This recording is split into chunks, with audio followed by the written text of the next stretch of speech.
എറണാകുളത്ത് നടന്ന ഒരു കൊലപാതക വാർത്തയിലേക്കാണ് ഇനി. കിഴക്കമ്പലത്ത് ഭാര്യയെ കഴുത്തുഞെരിച്ച് കൊലപ്പെടുത്തിയ കേസിൽ ഭർത്താവ് അറസ്റ്റിൽ. കിഴക്കമ്പലം സ്വദേശി നിഷയെയാണ് ഭർത്താവ് നാസർ കൊലപ്പെടുത്തിയത്. പ്രതി മാനസിക രോഗത്തിന് ചികിത്സയിലുള്ള ആളാണെന്ന് പോലീസ് പറയുന്നു. ഇയാൾ ഇടയ്ക്കിടെ അക്രമാസക്തനാകുമെന്നാണ് ഇവരുടെ മക്കളും പോലീസിന് നൽകിയ മൊഴി.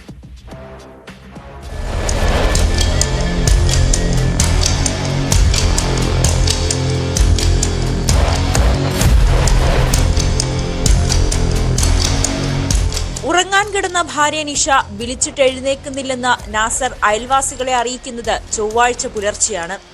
വീട്ടിലെത്തിയ അയൽക്കാരാണ് മൂക്കിൽ നിന്നും രക്തം വാർന്ന നിലയിൽ നിഷയെ കണ്ടെത്തിയത്. പിന്നാലെ കുന്നത്തുനാട് പോലീസിനെ വിവരം അറിയിച്ചു. പോലീസ് പരിശോധനയിലും പോസ്റ്റ്മോർട്ടം റിപ്പോർട്ടിലും കൊലപാതകമാണെന്ന് വ്യക്തമായി.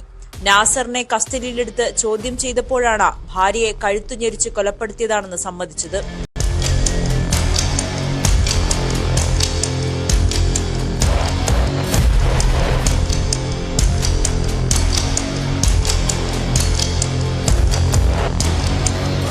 നാസർ വർഷങ്ങളായി മാനസിക രോഗത്തിന് ചികിത്സയിലുള്ള ആളാണെന്ന് പോലീസ് പറഞ്ഞു. വീട്ടിൽ നിന്നും മാറി ബന്ധുവീട്ടിൽ താമസിച്ചു പഠിക്കുന്ന മകൻ തിങ്കളാഴ്ച രാത്രി വീട്ടിലെത്തിയിരുന്നു.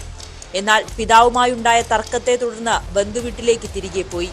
മറ്റൊരു മുറിയിൽ കിടന്നുറങ്ങിയ ഭാര്യയെ പുലർച്ചെ 2 മണിയോടെ സ്വന്തം മുറിയിലേക്ക് വിളിച്ചു വരുത്തി കൊലപ്പെടുത്തിയെന്നാണ് പ്രതി പോലീസിനോട് പറഞ്ഞത്. 4 മണിയോടെ ഇയാൾ വീട്ടിൽ നിന്നും ഇറങ്ങി നടന്നു പോകുന്നതും കണ്ടവരുണ്ട്. പിതാവിടയ്ക്ക് അക്രമാസക്തനാകാറുണ്ടെന്ന മകനും പോലീസിന് മൊഴി നൽകി. ദമ്പതികളുടെ മകൾ കോളേജ് ഹോസ്റ്റലിൽ നിന്നാണ് പഠിക്കുന്നത്.